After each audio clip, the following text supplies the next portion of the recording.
ရန်ကုန်မြို့ကြီးထဲမှာ luxury condominium တစ်လုံးပိုင်ဆိုင်နေတယ်ဆိုတာလူတိုင်းရဲ့အိမ်မက်ပါပဲ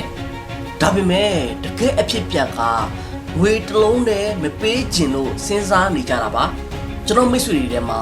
ပုံလိုကောင်းလေးတခန်းလိုချင်ပေမဲ့စဉ်းစားရင်တွေးရင်ဈေးတွေလာတက်သွားပြီးမဝယ်ပြစ်လိုက်တဲ့လူတွေအများကြီးတွေ့ရပါတယ်ဒါကြောင့် Union House မြန်မာမှာအလွန်တန်ဖိုးကြီးတဲ့အခွင့်အရေးတစ်ခုကိုဖန်တီးပေးထားပါတယ်လှိုင်ပြုံးနဲ့အင်းစိန်လမ်းမကြီးပေါ်က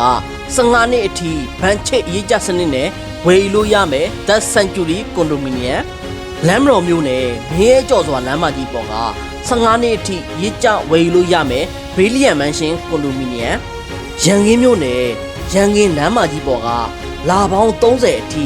ရေးကြစနစ်နဲ့ဝယ်လို့ရမယ် Golden City Condominium တာကီတာရှုခင်းသာလမ်းမကြီးမီးတင်ပေါ်က15နှစ်အထိရေးကြစနစ်နဲ့ဝယ်လို့ရမယ်အမရာဖေးဒါအပြင်ကဘာအေးဖျားလမ်းမကြီးပေါ်က The Central ကံဘက်လမ်းမကြီးပေါ်က The Central ဆိုဟိုအလုံးဘိုးလမ်းမကြီးပေါ်က The Park Condominium တို့ပါ48လအထိအကြီးကျစနစ်နဲ့ဝယ်လို့ရနိုင်ပါတယ်အိမ်ဆိုတာမိသားစုနဲ့အနာဂတ်အတွက်အဓိကအရာတစ်ခုပါ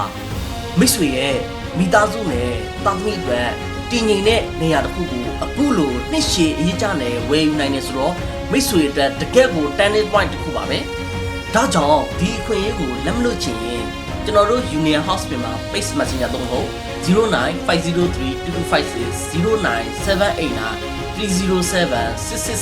ဆက်သွယ်လိုက်ပါခင်ဗျာမိတ်ဆွေရဲ့အိမ်မက်ထဲက luxury condominium ကိုနှစ်ရှည်ရေးကြနဲ့အကောင့်ထဲပေါ်နိုင်တဲ့အချိန်ကဒီအချိန်ပဲဖြစ်ပါတယ်